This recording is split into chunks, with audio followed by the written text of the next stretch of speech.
പ്യാരെ ബച്ചോ ആദാബ്. പ്രിയപ്പെട്ട കുട്ടികളെ, 6ാം ക്ലാസ്സിൽ ഇനി നാം ചർച്ച ചെയ്യേണ്ട പാഠം ഇജാസത്ത് ദീജിയെ എന്നതാണ്. ഇജാസത്ത് ദീജിയെ എന്നതിൻ്റെ അർത്ഥം അനുവാദം തന്നാലും സമ്മതം തന്നാലും എന്നതാണ്. ഇത് അംജദ് തൻ്റെ അബ്ബാജാന് അയച്ചിട്ടുള്ള ഒരു കത്താണ്. അംജദ് തൻ്റെ അബ്ബാജാനോട് സ്കൂളിൽ നിന്നും പോകുന്ന പഠനയാത്രയിൽ പങ്കെടുക്കുന്നതിന് വേണ്ടി അബ്ബാജാൻ അയച്ച ഒരു കത്താണിത്. ഒരു കത്തിൽ എന്തെല്ലാം കാര്യങ്ങളുണ്ട് എന്നുള്ളത് നാം മനസ്സിലാക്കേണ്ടതുണ്ട്. പ്രത്യേകിച്ചും ഒരു കത്താകുന്ന സമയത്ത് അത് ആരെഴുതിയതാണ്, ആർക്കെഴുതിയതാണ്, സ്ഥലം, എപ്പോൾ തുടങ്ങിയ കാര്യങ്ങളൊക്കെ ഒരു കത്തിലുണ്ടായിരിക്കണം. പ്ലേസ്, ഡേറ്റ്, ആർക്ക് വേണ്ടി എഴുതിയതാണ്, കത്ത് ആർക്ക് എഴുതിയതാണ്, എന്താണ് കത്തിലുള്ളത്, ആര് എഴുതിയതാണ്. ഇത്രയും ചോദ്യങ്ങൾക്ക് ഉത്തരം കണ്ടെത്താൻ ഒരു കത്തിലൂടെ കഴിയണം. ഇത്രയും ചോദ്യങ്ങൾക്ക് ഉത്തരം കണ്ടെത്താൻ ഒരു കത്തിലൂടെ നമുക്ക് സാധിക്കണം. അപ്പോൾ അത് യഥാർത്ഥമായ കൃത്യമായ ഫോർമാറ്റ് കീപ്പ് ചെയ്തിട്ടുള്ള കത്താണെന്ന് മനസ്സിലാക്കാം. ഇതിലെ ആദ്യ പ്രവർത്തനം ഇതാണ്. ആപ്നെ അംജദ് കാ ഖത്ത് പഠാ ഹേ നാ? നിങ്ങൾ അംജദിൻ്റെ ഖത്ത് വായിച്ചില്ലേ? ഖത്ത് സെ താല്ലുഖ് രഖ്നെ വാലെ കിത്തനെ അൽഫാസ് ആപ്പ് ജാനത്തെ ഹേ ലിഖിയേ. കത്തുമായി ബന്ധപ്പെട്ടിട്ടുള്ള എത്ര പദങ്ങൾ നിങ്ങൾക്കറിയാം, ആ പദങ്ങൾ എഴുതുക. ഇവിടെ ഡാക്ക് ഘർ എന്ന് കൊടുത്തിട്ടുണ്ട്. ഡാക്ക് ഘർ എന്നതിൻ്റെ അർത്ഥം പോസ്റ്റ് ഓഫീസ് എന്നതാണ്. ഇവിടെ ഖത്തുമായി ബന്ധപ്പെട്ട പദസൂര്യനാണ് പൂർത്തീകരിക്കേണ്ടതെന്നുള്ളത് കൊണ്ട് കത്ത് എഴുതാൻ ഉപയോഗിക്കുന്ന വസ്തുക്കൾ, അതുപോലെ ഖത്ത് എഴുതി കഴിഞ്ഞതിന് ശേഷമുള്ള കാര്യങ്ങൾ എന്നിവയെല്ലാം ഉൾക്കൊള്ളിക്കാം. ഇവിടെ ദേക്കോ പോസ്റ്റ് ഓഫീസാണ് ഡാക്ക് ഘർ, കത്ത് എഴുതിയതിന് ശേഷമാണ്.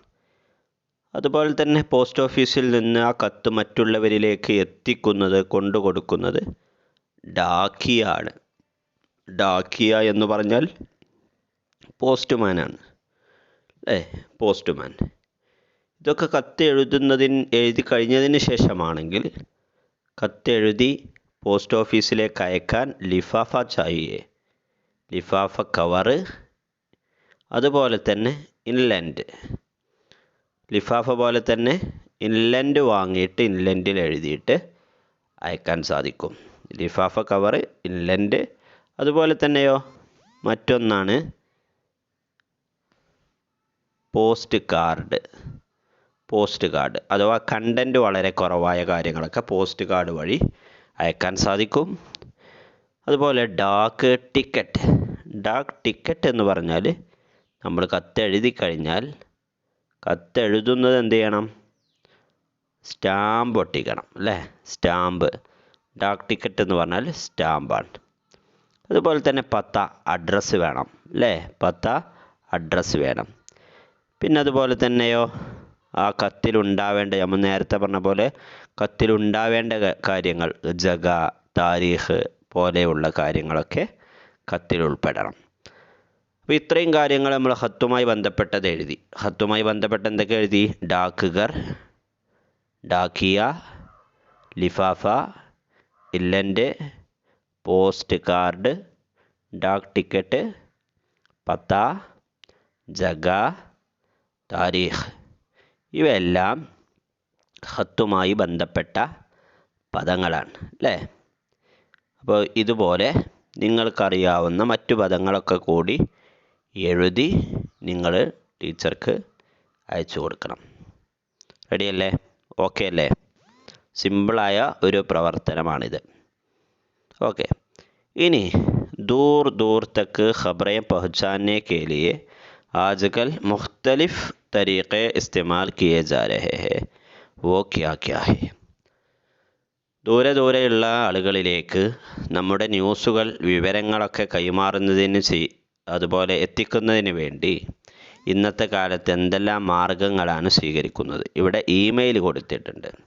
എല്ലാവർക്കും ഇമെയിൽ അറിയാലല്ലേ. ഇമെയിൽ വഴി ഖബർ ഭേജ്തേ ഹെ, മെയിൽ അഡ്രസ്സ് വഴി നമ്മൾ ചെയ്യുന്നു. അതുപോലെ തന്നെ നമ്മളെല്ലാവരും ഇപ്പോൾ ഓൺലൈൻ ക്ലാസ്സിലാണ് ഉള്ളത്. അതുകൊണ്ട് തന്നെ എല്ലാവർക്കും സുപരിചിതമായ ഒരുപാട് പ്ലാറ്റ്ഫോമുകൾ ഇപ്പോഴുണ്ട് അല്ലേ. കാര്യങ്ങളൊക്കെ അങ്ങോട്ടും ഇങ്ങോട്ടും കൈമാറ്റം ചെയ്യാൻ വേണ്ടി വാട്സപ്പ് അല്ലേ.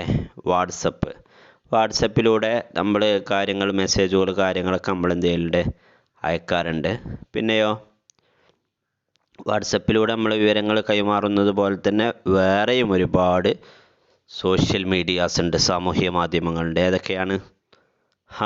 നമ്മളിപ്പോൾ കണ്ടുകൊണ്ടിരിക്കുന്നത് യൂട്യൂബ് വഴിയാണ് കണ്ടുകൊണ്ടിരിക്കുന്നത് അല്ലേ. യൂട്യൂബ് വഴി. അതുപോലെയോ ഫേസ്ബുക്ക് അല്ലേ. ഫേസ്ബുക്ക് വഴിയും എന്ത് ചെയ്യാൻ പറ്റും, നമ്മുടെ വിവരങ്ങൾ, നമ്മുടെ ഫോട്ടോസുകൾ, കാര്യങ്ങളൊക്കെ ഷെയർ ചെയ്യാൻ സാധിക്കും.